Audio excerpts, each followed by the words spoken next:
Discover the secrets in Jackson Wang's hands and how they align with his journey from GOT7 to global stardom. This week, we'll be looking at Jackson Wang and what his palm lines can tell us about his journey and his future. Now, Jackson Wang has made some pretty incredible achievements in music, in fashion, and in entertainment. Now, this week I have scoured the internet as usual, like some crazed fan, for the best possible images I could find of his hands to really understand some greater insights, to find out more about this person. So, what does his hand show us about his? First of all, let's have a look at his personality before his future. Now, what I've noticed about his hand is that when you look at the palm shape, the heel of Luna here really kind of widens out. So it makes the bottom of the palm wider than the top. And this is a broad-based spatulate palm. And it always, whenever you see spatulate shape to a palm, whether it's the top or the bottom, it always provides a sense of energy, a need to change. There's action there, whether it's mental or physical. And in this case, it's quite physical. It shows that he is quite strong. It shows that he has a willingness to put himself out there. And that's what we see in Luna here. There's an idea here to present himself to the outside world in quite a physical way, to show off, quite literally, his physicality, his strength. There's a need here to read the rule books and then rewrite them, to make some changes, to inspire and pioneer. And that is what we see here. There's a combination of elements of traits here when I look at this palm shape. And this is certainly someone who, this is actually the kind of hand shape I would expect to see on stuntman, on a martial artist. This is actually really a very physical kind of hand. And really the only thing that actually sets this hand apart from someone in a very physically demanding and physically potentially dangerous kind of career like a stuntman is actually his Mercury finger. It's very long and it's very straight as well. But the fingers, they reveal our psychology. And when it comes to his psychology, he's actually very healthy, especially in terms of understanding and articulating his emotions. He's very equipped to express and communicate in all forms. And what I find really interesting is that this aspect of his psychology is very clear, it's very healthy. So there's no deceit here. He's a very honest person. And I don't think that it's actually very possible for him to be deceitful. I think he's just very clear and fluid in his expression and his communication.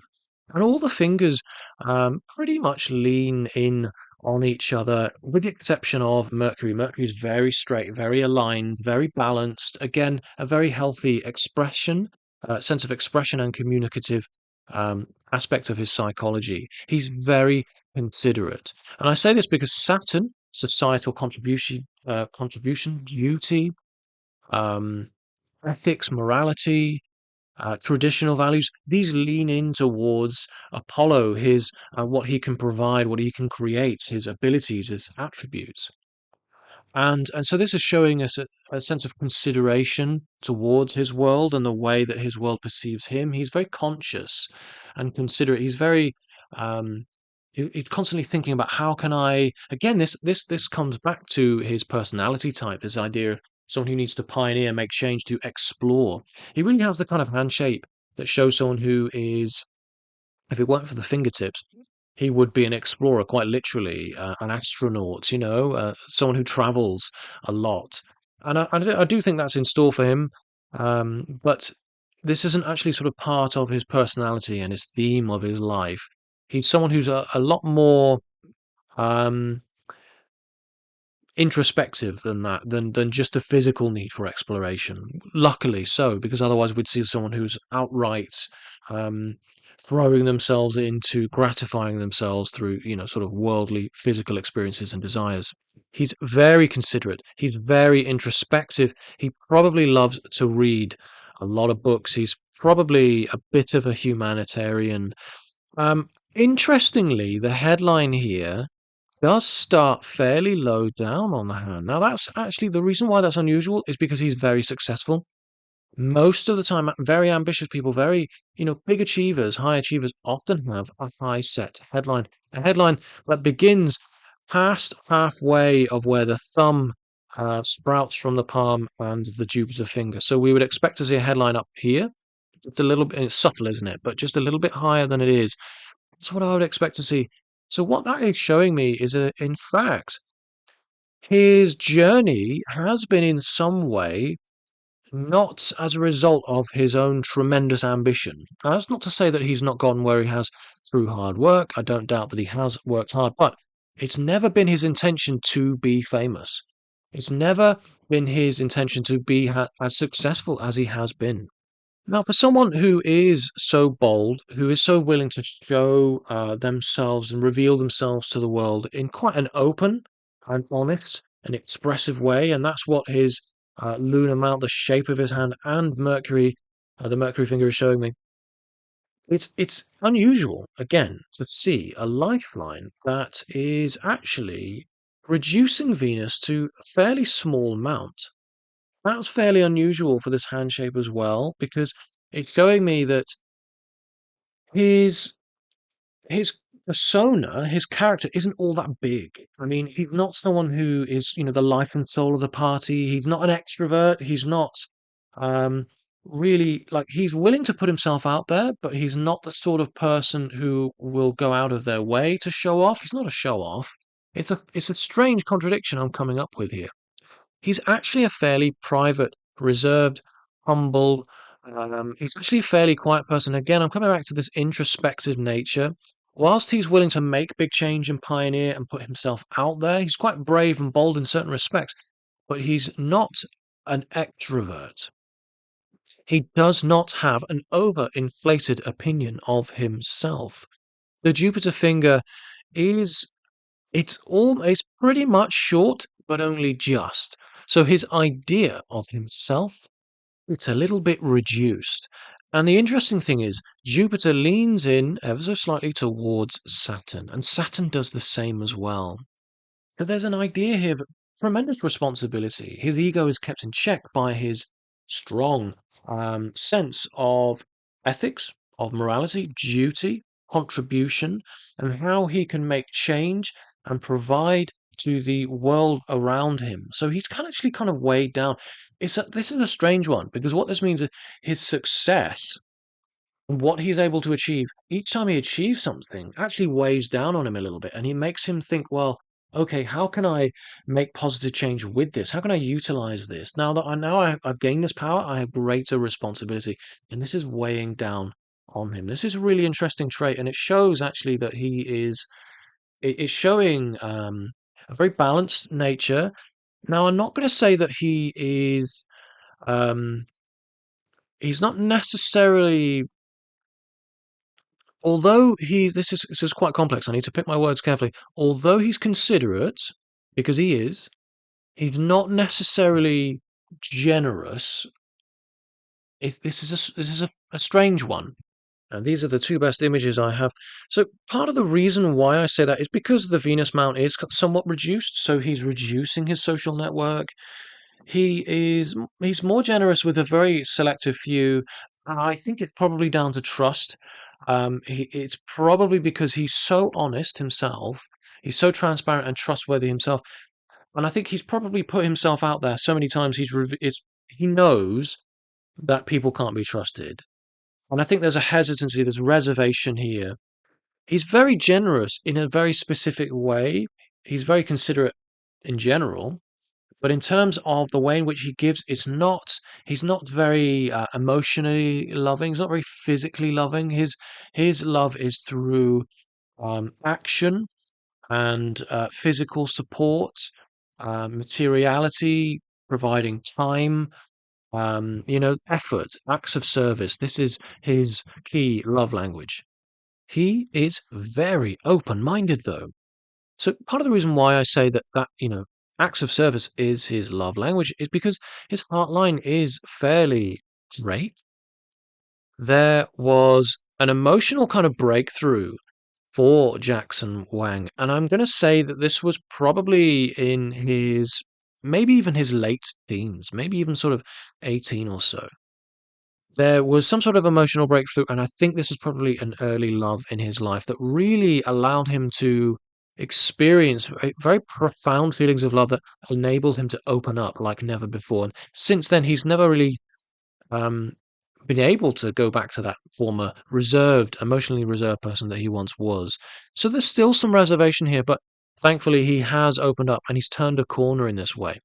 Now, his headline, when we look at the course of it, I mean, I have mentioned he's not incredibly ambitious. That's not to say that he does have some level of ambition. What interests me about his headline is the trajectory, the course of it, because it's heading, and like his heartline, in fact, it heads in one direction before taking a very different direction. Again, it's subtle to the untrained eye, but check this out. It's very straight, and then we get to a point, and I'm going to say that this is actually around about the age of 25 or so, maybe 25 to 30. Let me be a bit more specific.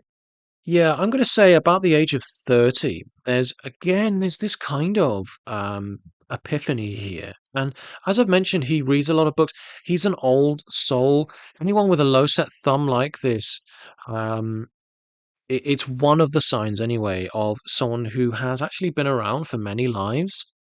And this is part of that reason why those with a very low set thumb are book lovers, because there's this inherent kind of need to pick up where we last left off and just soak up all that information again.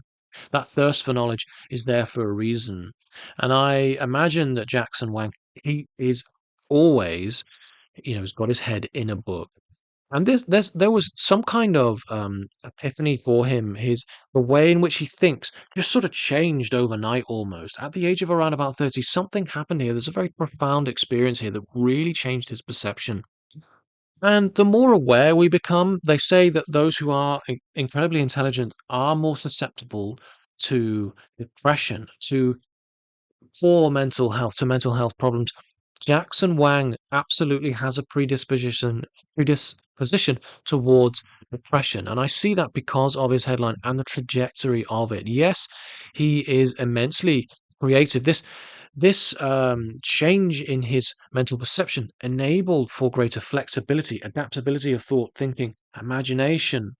But with this deeper, darker imagination came exactly that, darker thoughts, unrealistic fantasy, where we are drawn to our most unrealistic thoughts, provide us with a greater well of imagination, but also a greater propensity towards depressive, dark, and unrealistic thoughts. They pull us away from reality. So it's never really possible to be both incredibly imaginative and creative as well as grounded, or at least it's very difficult to have that balance, to find that balance. And that is something that Jackson Wang likely really struggles with, is finding that balance, is being grounded. He is immensely intelligent, and you can tell this by his headline, the length of it in conjunction with the length of the Mercury finger. It's remarkable. This man is capable of a great many things, particularly because he has this broad-based spatulate palm as well. He's going to reinvent. He's going to create change. As I say, he will quite literally read the rule books and then rewrite them. That is Jackson Wang's purpose. He needs grounding, and he needs to stop giving himself such a hard time. His own sense of responsibility weighs down on him, and this likely presses down on his own mood, causing depression. People with a broad base to their palm always need a challenge. They need to feel energized with they need to feel charged with a passion, with a purpose to get behind. And quite often, this is in some way politically charged, or that there needs to be a strong feeling, a reason, emotions behind those actions. And this is absolutely the same. This is absolutely apparent in Jackson Wang's hands. He's very emotionally charged. And in order to get behind creating change, to create to reinvent something, there needs to be a feeling of purpose, of duty, if he sees injustice, he's going to make a stand. He's not going to stand for that. And in fact, at times, he's almost unable to kind of stop himself from stepping into quite boldly situations where he's probably got himself into trouble or overstepped the mark or said things which he can't take back. And it all comes from a good place, but it's from this raw feeling that he has a need to make change, and that's just inherent within him. So now we've kind of psychoanalyzed Jackson Wang. Let's have a look at what we see, what's in store for him in his future. We see his fate line, and it stems from a combination of Pluto and Neptune. So there's both captivating, hypnotizing, having an audience in his life path as part of his life purpose. This is also coming from a place of ancestral memory as well. As I've mentioned, he's an old soul. And if we look at his left hand, you can see the fate line. It's very strong. So the left hand is always inherent, it's always internal. His feelings about his purpose are immensely strong. So he's not necessarily ambitious, but he feels very strongly about what he should be doing with his life and where this should go. There needs to be an objective behind everything that he's achieved. That's very apparent within him. Now, when we look at this fate line, it comes from Luna. It comes from Luna. There's no doubt about that. And this is always seen on the hands of people whose fortunes wax and wane, who are kind of left at the mercy of a wider audience. And pretty much always we see um, fortunes that are empowered by the opposite sex. And I read Mick Jagger's hand quite recently on my website. You can check out my celebrity palm readings. I've got a whole page there of written celebrity palm readings. And he has this as well. At the height of his fame and success, he was a massive sex symbol somehow, very uniquely. What I find interesting about Jackson Wang's fate line is that it's not nearly as strong on his right hand as it is on his left. For me, I can't help but feel his right hand, the lacking of this fate line. I'd like to see it as strong as the three other major Palmer lines. We're not quite seeing that. And it's showing there's a lack of accomplishment through his accomplishments, if that makes sense. He doesn't feel like he's completing his purpose. He doesn't feel fulfilled. He doesn't feel satisfied. So this is probably going to drive him to the search for things that need changing. He's going to look for a purpose. He's going to find um, people or situations that could do with improvement, and he's going to make change in those areas. He's not going to just create a fashion label or set up a music label. He's not just going to do just those things. He's then going to set up kind of a pioneer program, apprenticeships. He's going to impoverish kind of countries, and he's going to start up schemes and really make change. Now, if it were obvious, if this heartline kind of reached right over onto the Jupiter mount, which you can see that it does here. There we go. So he really does have this kind of charitable, philanthropic kind of nature about him. As I've mentioned, doing something that's quite bold and out there, and really making use of his achievements, of his wealth and influence. If there's something that he's going to do, he probably will start up charities. Interestingly, a lot of what drives him is his himself. He batters himself, he beats himself up, he brings himself down with this kind of feeling that, okay, I'm not doing enough with what I have. Um, he really beats himself up, and from this, he needs to feel a sense of purpose through doing great things. And every time he does something great, he doesn't really feel like it's all that great. Even though everyone else around him is amazed by what he's done, he's still not feeling it. I'm not convinced he ever will. He's a bit of I've mentioned a pioneer. He loves a challenge, but actually he's a bit of a revolutionary. He's a bit of a revolutionist. And I think to some, he can probably come across as a bit sort of actually militant. He can come across as a bit domineering, a bit too much, a bit controlling, a bit authoritarian. But it's all because it comes from a good place. It's because he's weighing down on himself, and this is his way of expressing that. And he's not going to make any secrets about his thoughts and feelings either. He's probably, I'm not going to say he's blunt. That's not quite true. As we've seen, his headline is remarkably creative. So he's going to be diplomatic. He's going to be flexible and adaptive in how he comes across, but he will be very truthful at the same time.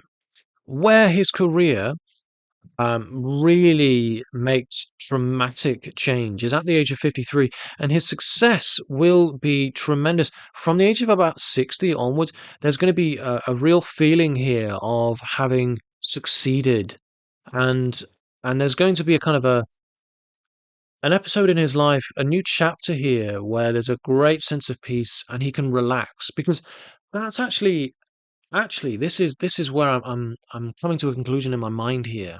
I've been trying to find these words as I've been reading his hands because I've been feeling it, but now I feel like I can finally articulate it.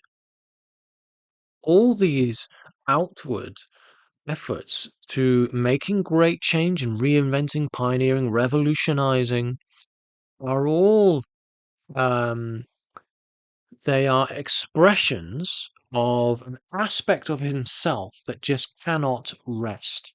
He's so active. And a lot of this is very physical, and it's all because he himself cannot rest in his mind, in his body, until there needs to be. Remember, I spoke about there was a point in his life where he was about 18 and at 30 where he had these kind of epiphanies. One of them was very emotional, one was very mental. He's going to have another, and that's going to occur at around about the age of 60 for him. He's going to have this epiphany, and with it comes this calm. He's going to have this kind of a feeling of peace and sense of serenity, happiness that he's never had before. And again, he won't look back.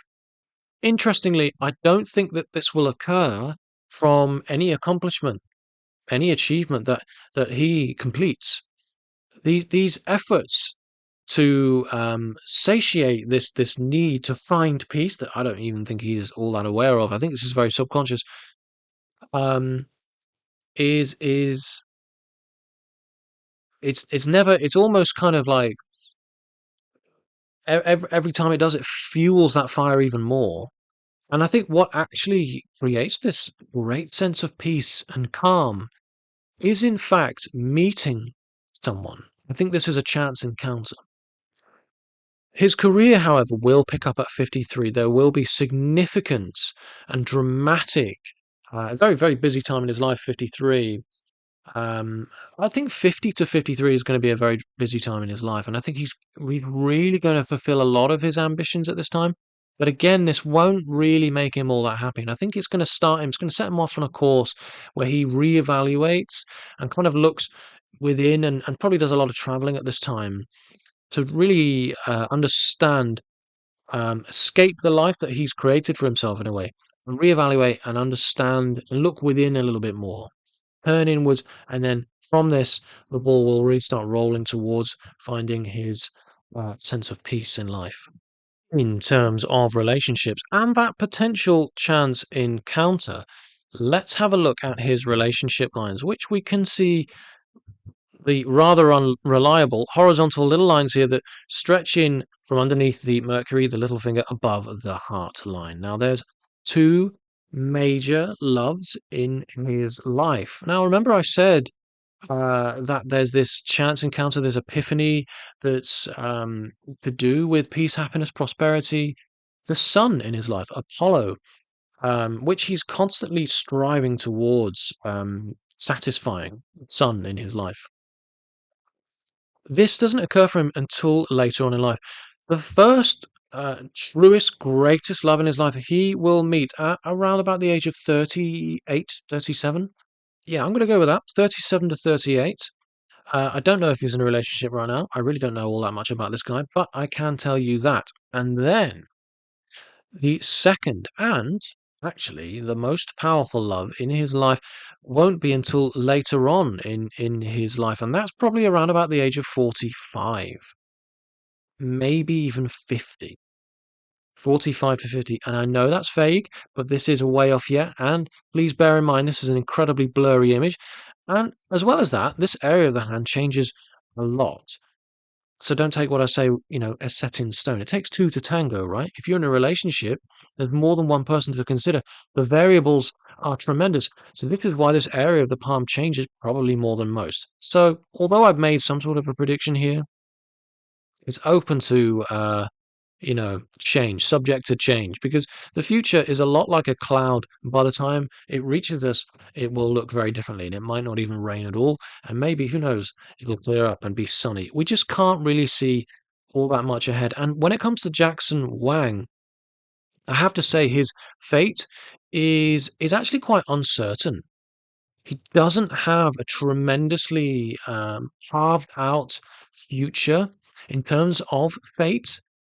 He is someone who's very able to carve his own destiny, and this is because he is a pioneer, because he's so able to grab a bull by the horns, and when he's finished with it, it's a cow, it's a horse. He can create change, whereas most people would see a scenario, see a situation, and call it one thing. He will call it another and make it that. He will defy all the odds. And a lot of this is down to his own need to continually and relentlessly find a sense of peace, which he cannot find until he meets that one person. And I believe that will be probably at around about the age of 45 to 50. So that is my palm reading for Jackson Wang. But before you go anywhere, please like this video. Please, please subscribe. Please share it with all your friends. Let everyone know I'm the best palm reader in town. And if you would like a palm reading with me, please do book on my website. Let me know what your thoughts are on this reading. And also let me know who you'd like me to read the hands of next week. I'm currently thinking of doing the new Pope. Let me know what your thoughts are. Thank you very much for watching. And I'll see you on the next one.